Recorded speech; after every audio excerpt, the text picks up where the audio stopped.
Hello everyone, मैं आनंद तिवारी गुरु classes के YouTube channel पर आप सभी लोग का स्वागत करता हूं। आज मैं फिर आप लोग के सामने एक नया टॉपिक लेकर आया हूं। ये वीडियो डालने में थोड़ी सी देर होने के कारण आप लोगों से मैं सॉरी बोलना चाहता हूं। ये कुछ टेक्निकल प्रॉब्लम्स के चलते ऐसा हो गया था। दोस्तों, आज का जो हमारा टॉपिक है वो इलेक्ट्रिसिटी का पार्ट 3 वीडियो होगा। लेकिन वो शुरू करने के पहले आप एक बार अपने स्क्रीन पे हमारे कोर्सेज़ के बारे में देख लीजिए, फिर हम वीडियो स्टार्ट करते हैं। हमारे यहाँ जो भी कोर्स चलते हैं वो मैं पहले ही बता चुका हूँ, सारे यहाँ पे दिए गए हैं। इनके बारे में जानकारी आपको इस कॉन्टैक्ट नंबर पे मिल सकती है। साथ ही साथ मैं आपको एक और बात बता दूँ, हमने ऑनलाइन क्लासेस भी शुरू करने की सोची है। जिन बच्चों को उस क्लास में रजिस्ट्रेशन कराना हो या उसके बारे में जानकारी चाहिए, वो इस नंबर पे कॉल करके पता कर सकता है। ऑनलाइन क्लासेस के थ्रू आप व्हाट्सएप ग्रुप में जुड़ करके डायरेक्टली टीचर के कांटेक्ट में रह सकते हो, जिससे आपको अपने सिलेबस को पूरा करने में काफ़ी हेल्प मिलेगी। अब इसके बाद हम आज का टॉपिक स्टार्ट करते हैं। बच्चों, आप देख सकते हो चैप्टर इलेक्ट्रिसिटी हमारा चल रहा था। ऑलरेडी 2 वीडियो डाले जा चुके हैं। आप ये वीडियो ख़त्म करने के बाद लास्ट में आपको इसकी लिंक भी मिल जाएगी बाकी 2 वीडियोस की, जो ये वीडियो पहली बार देख रहा है। इसके साथ ही आज का जो हमारा टॉपिक होगा बच्चों, वो होगा इलेक्ट्रिक फील्ड। तो आज हम स्टार्ट करते हैं इलेक्ट्रिक फील्ड से। देखो बच्चों, पिछले बार हमने जो पढ़ा था कूलम्ब्स लॉ के बारे में और इलेक्ट्रोस्टैटिक फोर्स के बारे में, मैंने आपको बताया था कोई भी जो चार्ज होता है ना, वो अपने आसपास के चार्ज को अट्रैक्ट या रिपेल करता है। सपोज करो ये कोई चार्ज है, प्लस चार्ज है, और ये कोई चार्ज है, माइनस चार्ज है। तो ये इसको अट्रैक्ट करेगा ऐसे, और ये ऐसे अट्रैक्ट करेगा। तो ये अट्रैक्ट करता है तो इसका एक लिमिटेशन होती है। कहने का मतलब ये है कि ऐसा नहीं कि चार्ज यहाँ रखा है और अट्रैक्शन 10 किलोमीटर दूर होता होगा। चार्ज यहाँ रखा है और अट्रैक्शन 10 किलोमीटर दूर या रिपल्सन 10 किलोमीटर दूर होता होगा। उसकी एक रेंज होती है। जैसे अगर मैं बात करता हूँ, ये कोई चार्ज है, सपोज ये कोई चार्ज है, ये यहाँ अट्रैक्ट कर सकता है, यहाँ कर सकता है, यहाँ कर सकता है, यहाँ, बट ये नहीं कि ये पूरा लास्ट तक करेगा। इसकी एक लिमिट होती है, उसी लिमिट को हम बोलते हैं इलेक्ट्रिक फील्ड। और ये नहीं कि सिर्फ एक ही डायरेक्शन में अट्रैक्ट करेगा, ये हर डायरेक्शन में करेगा, यानी कि 3 डायमेंशनल ये होता है फील्ड। तो ये एक ऐसा फील्ड होता है जो कि चार्ज के चारों ओर होता है, जिसमें अपना अट्रैक्शन या रिपल्शन शो कर सकता है। जैसे अगर ये कोई पॉजिटिव चार्ज है ऐसे, तो ये इसका क्या कहलाएगा, इलेक्ट्रिक फील्ड कहलाएगा। This is called electric field. तो बेसिकली ये 3 डायमेंशनल होता है और इसकी एक लिमिटेशन होती है। हर चार्ज की एक लिमिटेशन होती है कि वो कहाँ से कहाँ तक अट्रैक्ट कर सकता है। जैसे अगर हम बात करें मैग्नेट की, मैग्नेट भी आयरन को ये नहीं कि आप अपने घर पे मैग्नेट रखे हो और वो कलकत्ता दिल्ली के आयरन को अट्रैक्ट कर लेगा। उसके लिए इतनी पावर और इतनी बड़ी साइज़ का मैग्नेट चाहिए कि प्रैक्टिकली वो पॉसिबल नहीं है। वैसे ही चार्ज की साइज़ के हिसाब से उसकी एक रेंज होती है। जितना छोटा चार्ज होगा उतना उसकी फील्ड कम दूरी की होगी, और अगर चार्ज की साइज़ बड़ी होगी तो उसका जो इलेक्ट्रिक फील्ड होगा ब्रॉड फील्ड में फैला होगा। तो बेसिकली इसे इलेक्ट्रिक फील्ड का नाम दिया गया है चार्ज के चारों ओर के फील्ड को। वो फील्ड होगा 3 डायमेंशनल। तो यहाँ पे देखिए स्क्रीन पे डेफिनेशन मैंने बहुत ही आसान शब्दों में लिख रखी है, आप इस अपने कॉपी पे नोट्स में फर्दर नोट कर लेना।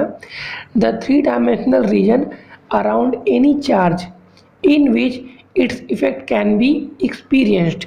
मतलब कि किसी भी चार्ज के चारों ओर का वो 3 डायमेंशनल रीजन जिसमें उसके इफ़ेक्ट को हम एक्सपीरियंस यानी कि महसूस कर सकते हैं, उसे हम क्या कहते हैं, इलेक्ट्रिक फील्ड कहते हैं। अगर बात करें इसके फॉर्मूले की, तो इसको फॉर्मूला बनाने के पहले इसकी एक और डेफिनेशन दी गई है। आप देख पा रहे हो सेकेंड पॉइंट में लिखा हुआ है, it is defined as the force acting per unit charge. मतलब यूनिट चार्ज पर लगने वाले फोर्स को ही हम क्या कहते हैं, इलेक्ट्रिक फील्ड कहते हैं। यूनिट चार्ज पे लगने वाले फोर्स को क्या कहते हैं, इलेक्ट्रिक फील्ड कहते हैं। ये एक वेक्टर क्वांटिटी है। वेक्टर क्यों है, डेफिनेटली इट इज़ क्लियर कि अगर इलेक्ट्रिक फील्ड फोर्स पे डिपेंड करता है, इलेक्ट्रिक फील्ड फोर्स पे डिपेंड करता है, तो force is a vector quantity, that is why electric field also a vector quantity. सबको क्लियर हो रहा है? आप इसे कॉपी में नोट करते रहो ताकि आपका नोट्स भी प्रिपेयर होता रहे। आगे आप इसका फॉर्मूला देख सकते हो, E equal to F by Q is the formula of electric field, where F is the force, electrostatic force या कूलम्ब्स लॉ में जो मैंने बताया था, और क्यू क्या होता है, चार्ज होता है। आप देखो अगर क्यू की वैल्यू 1 हो जाए, अगर क्यू 1 हो जाए तो ई इक्वल टू कितना आएगा, ई इक्वल टू आएगा एफ अपॉन 1, इसका मतलब एफ आएगा। इलेक्ट्रिक फील्ड किसके इक्वल है, फोर्स के। कौन से फोर्स के, जो 1 यानी कि यूनिट चार्ज पे लगता है। तो यहीं से मैंने इसको डिफाइन किया कि it is defined as the force acting per unit charge. आपको समझ में आ गया इतना? अब इसकी यूनिट क्या होगी आपको देख के बता सकते हो। फोर्स का क्या होता है, न्यूटन, और चार्ज का क्या होता है, कूलम। तो क्या बन जाएगा, न्यूटन पर coulomb. It is the SI unit of electric field. समझ में आ गया बच्चों यहाँ तक आपको अच्छे से? आप इसे नोट कर लो अपनी कॉपी में, फिर मैं आगे बताता हूँ। बच्चों नेक्स्ट टॉपिक जो होगा वो होगा इलेक्ट्रिक पोटेंशियल। ये टॉपिक बहुत ही इंपॉर्टेंट है, इसलिए इसको ध्यान से समझिएगा और अपनी कॉपी में नोट करिएगा। This topic is very much important for you because board में कई बार इस पे क्वेश्चन पूछे गए हैं, डेफिनेशन से लेकर के इस पे न्यूमेरिकल भी पूछे गए हैं। अब देखिए बेसिकली इलेक्ट्रिक पोटेंशियल को समझने के लिए एक छोटा सा एग्जांपल, जैसे मान लीजिए कोई चार्ज है, ये कोई चार्ज है, इसके पास किसी दूसरे चार्ज को ले आएंगे तो ये वाला चार्ज के ऊपर एक फोर्स लगाएगा।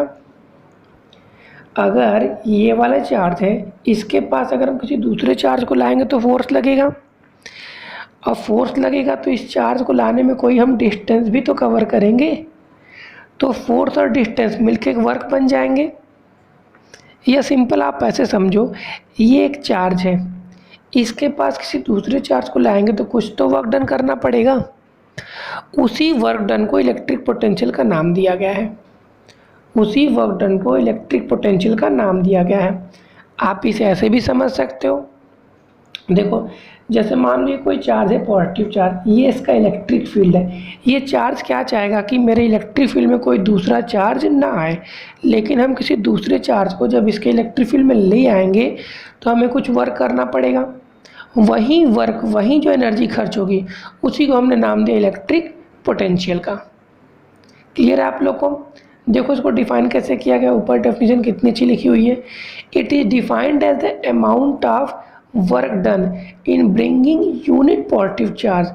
पॉजिटिव चार्ज बेटा क्यों लिया गया, ये कन्वेंशनल चार्ज माना गया है, इसलिए इसमें ज़्यादा कोई पीएचडी आपको नहीं करनी है। पॉजिटिव चार्ज एक कन्वेंशनल चार्ज है, इसलिए पॉजिटिव लिया गया है। कहाँ से, from infinity to a point in the electric field. किसी इलेक्ट्रिक फील्ड में मतलब कि किसी चार्ज के पास, इलेक्ट्रिक फील्ड मतलब किसी चार्ज के पास ही तो होगा इलेक्ट्रिक फील्ड, हवा में तो होगा नहीं, किसी चार्ज के पास होगा। तो किसी इलेक्ट्रिक फील्ड में किसी पॉजिटिव चार्ज जो कि यूनिट, देखो यूनिट लेने का कंसेप्ट क्या है, उससे चीज़ें आसान हो जाती हैं, इसलिए हम चीज़ों को यूनिट मान लेते हैं कि 1, ताकि हर चीज़ आसान हो जाए। तो इसलिए यूनिट पॉजिटिव चार्ज को लाने में जो वर्क डन करना पड़ा, उसी को क्या नाम दिया गया, इलेक्ट्रिक पोटेंशियल। आप देखो एक डायग्राम बना हुआ है, ये एक चार्ज है, इनफाइनाइट से एक और चार्ज को हम ले करके आ रहे हैं, तो जो वर्क डन करेंगे वही वर्क डन क्या होगा, इलेक्ट्रिक पोटेंशियल। ये एक स्केलर क्वांटिटी है क्योंकि ये डिपेंड करती है वर्क पे। ये एक स्केलर क्वांटिटी है क्योंकि डिपेंड करती है वर्क पे, और वर्क क्या होता है, स्केलर क्वांटिटी, इसीलिए पोटेंशियल भी क्या है, स्केलर क्वांटिटी है। फॉर्मूले की बात करें तो V equal to W by Q, V equal to W by Q. Again अगर हम बात करें Q इक्वल टू अगर 1 हो जाए, Q 1 हो जाए तो V इक्वल टू कितना आएगा, W बाई 1। अगेन ये W के बराबर आ जाएगा। मतलब क्या हुआ इसका कि पोटेंशियल किसके इक्वल है, वर्क के। कौन से वर्क के, जो यूनिट चार्ज को लाने में किया गया। तो वहीं तो डेफिनेशन भी है इसकी, यूनिट चार्ज को लाने में जो वर्क डन करना पड़ा उसे क्या कहते हैं, इलेक्ट्रिक पोटेंशियल कहते हैं। समझ में आ गया आप लोगों को ना? जितना समझ में आते जाए नोट करते चलिए आप लोग। अब इसकी बात करें एसआई यूनिट की, तो वर्क की क्या होती है, जूल चार्ज की क्या होती है? कूलम। तो जूल पर coulomb is the SI unit of electric potential. इसी को नाम दिया गया है वोल्ट का। आप अक्सर इसे घरों में यूज़ करते हो कि वोल्टेज कम हो गया घरों का, वही है ये वोल्ट। तो जूल पर कूलम को क्या कहते हैं? हम वोल्ट कहते हैं। नोट कर लो आप लोग ये टॉपिक, फिर मैं अगला स्टार्ट करता हूँ। देखो बच्चों, जो अगला टॉपिक है इलेक्ट्रिक पोटेंशियल डिफरेंस। जैसे इलेक्ट्रिक पोटेंशियल है वैसे इलेक्ट्रिक पोटेंशियल डिफरेंस भी है। ये टॉपिक भी अगेन वेरी मच इम्पॉर्टेंट है। अगेन क्यों इम्पॉर्टेंट है मैं बता दिया हूँ आपको कि बोर्ड में पोटेंशियल और पोटेंशियल डिफरेंस कई बार पूछा गया। आप पिछले 10 ईयर का पेपर देख लो, आपको ये क्वेश्चन कम से कम 6-7 बार जरूर मिलेगा। बेसिकली आप देखो डायग्राम में देखो, उसके बाद मैं बताता हूँ। देखो आप इनफाइनाइट से किसी चार्ज को लेकर के आते हो, तो देखो यहाँ पे दो जगह लाएगा, एक यहाँ पर एक यहाँ पे। डेफिनेटली आप अपने घर से अगर 2 किलोमीटर जाओ 4 किलोमीटर जाओ, अलग अलग वर्क डन करोगे ना, दोनों में एनर्जी अलग अलग खर्च होगी। बस ये बात भी यहाँ पे होती। देखो इन्फिनिटी से एक चार्ज को लाएगा इस पॉइंट पे और एक बार लाएगा इस पॉइंट पे, तो दोनों का वर्क अलग होगा। अगर वर्क अलग होगा तो पोटेंशियल भी अलग होगा। अगर यहाँ का पोटेंशियल V1 है और यहाँ का V2 है तो दोनों अलग अलग है कि नहीं? इन्हीं दोनों के डिफरेंस को हम बोलते हैं इलेक्ट्रिक पोटेंशियल डिफरेंस, मतलब V1 माइनस V2 या फिर V2 माइनस V1। जो पहले आएगा उसके हिसाब से हम लिख लेंगे। इसी को बोलते हैं electric potential difference, the difference of potential between 2 points. तो आप इनफाइनाइट से अब लेकर के आते हो ना 2 पॉइंट पे, तो दोनों में जो अलग अलग पोटेंशियल होगा उसी के डिफरेंस को बोलते हैं इलेक्ट्रिक पोटेंशियल डिफरेंस। तो यहाँ से इसकी डेफिनेशन बन जाती है। देखो पहला पॉइंट क्या लिखा हुआ है? It is defined as the difference of potential of 2 point within an electric field. किसी इलेक्ट्रिक फील्ड के अंदर दो अलग अलग पॉइंट का पोटेंशियल अलग अलग होगा, उसी के डिफरेंस को कहते हैं इलेक्ट्रिक पोटेंशियल डिफरेंस।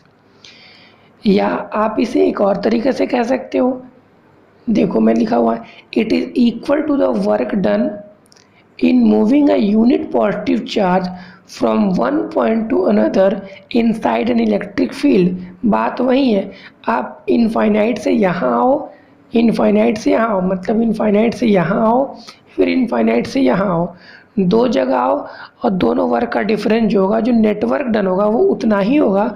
अगर आप इस पॉइंट से डायरेक्टली यहाँ आते हो, अगर इस पॉइंट से डायरेक्टली आप यहाँ आते हो उतना ही वर्क डन होगा जो इनफाइनाइट से दोनों पॉइंट पे आओगे और उन दोनों का जो डिफरेंस आएगा दोनों इक्वल होगा। तो यहीं से इसकी एक और डेफिनेशन क्या बन जाती है कि एक पॉइंट से दूसरे पॉइंट तक जाने में जो वर्क डन करना पड़ा उसे भी इलेक्ट्रिक पोटेंशियल डिफरेंस कहते हैं। आप इसे नोट कर लो, बहुत इंपॉर्टेंट टॉपिक है। फिर आगे बढ़ते हैं। इसके बाद जो बेटा है वो देखो एक वायर के टर्म में मैंने बताया हुआ है।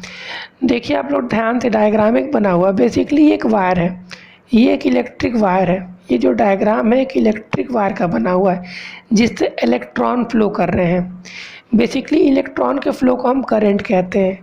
इलेक्ट्रॉन के फ्लो को हम क्या कहते हैं? करंट कहते हैं। ये हम आगे वाले टॉपिक में पढ़ेंगे। फिलहाल आप दिमाग में रखिए कि इलेक्ट्रॉन के फ्लो को हम क्या कहते हैं? करंट कहते हैं। बेसिकली हमारे घरों में जो वायर्स होते हैं ना इलेक्ट्रिसिटी के, उससे करंट फ्लो करती है।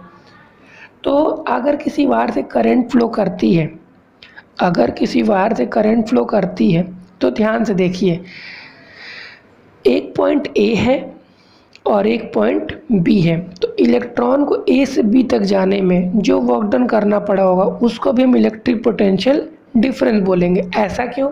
अगेन वही चीज़, ए और बी दो अलग अलग पॉइंट है, दोनों पे वर्क डन अलग अलग होगा। अगर वर्क डन अलग होगा तो पोटेंशियल भी अलग अलग होगा, तो वहाँ एक पोटेंशियल डिफरेंस बन जाएगा। उसी को बोलते हैं electric potential difference.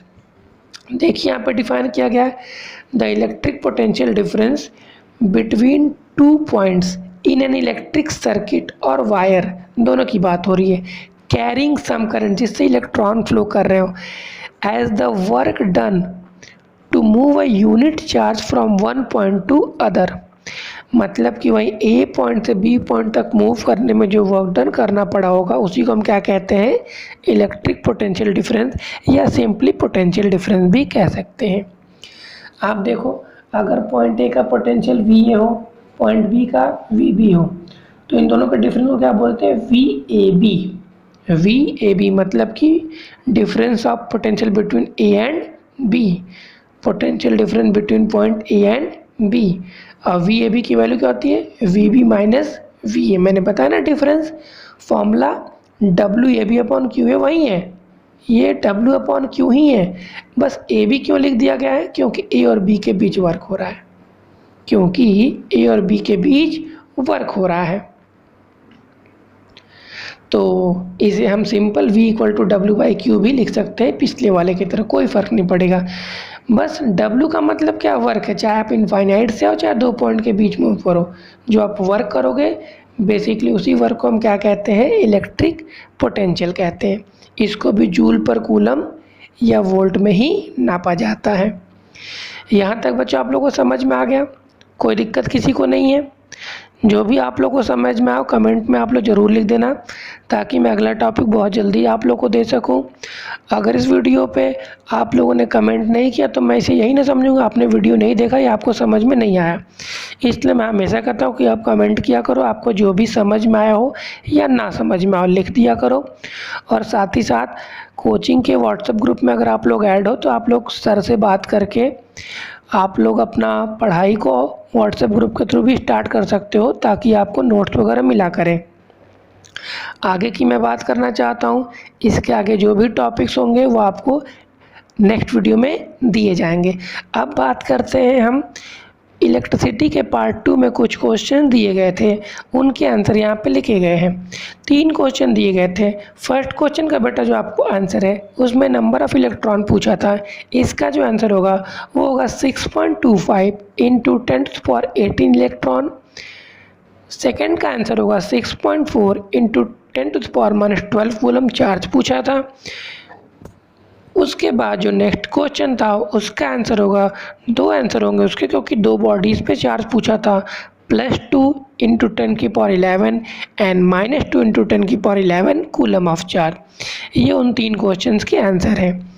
Comment section में बस 2 बच्चों के आंसर आए थे, उसमें से जिसने सभी क्वेश्चन का सही आंसर दिया उस स्टूडेंट का नाम है अभय तिवारी। आप सभी लोग ध्यान दीजिए, अभय तिवारी ने बहुत अच्छा परफॉर्म किया है और वो हमारे सारे वीडियोस को देखता है। अभय तिवारी कॉन्ग्रेचुलेशन तुम्हें, क्योंकि तुमने बहुत अच्छा आंसर दिया है। आई होप आप अगले वीडियोस को भी ऐसा ही किया करोगे।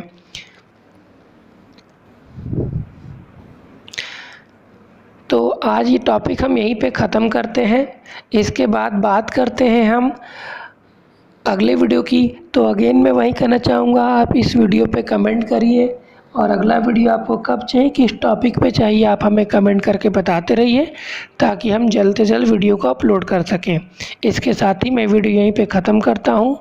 आप सभी लोग को गुरु क्लासेस की तरफ से वेरी वेरी थैंक्स इस वीडियो को देखने के लिए। आप हमारे चैनल को अगर सब्सक्राइब करेंगे तो इससे आपको हमारी वीडियोस की अपडेट मिलते रहा करेंगे।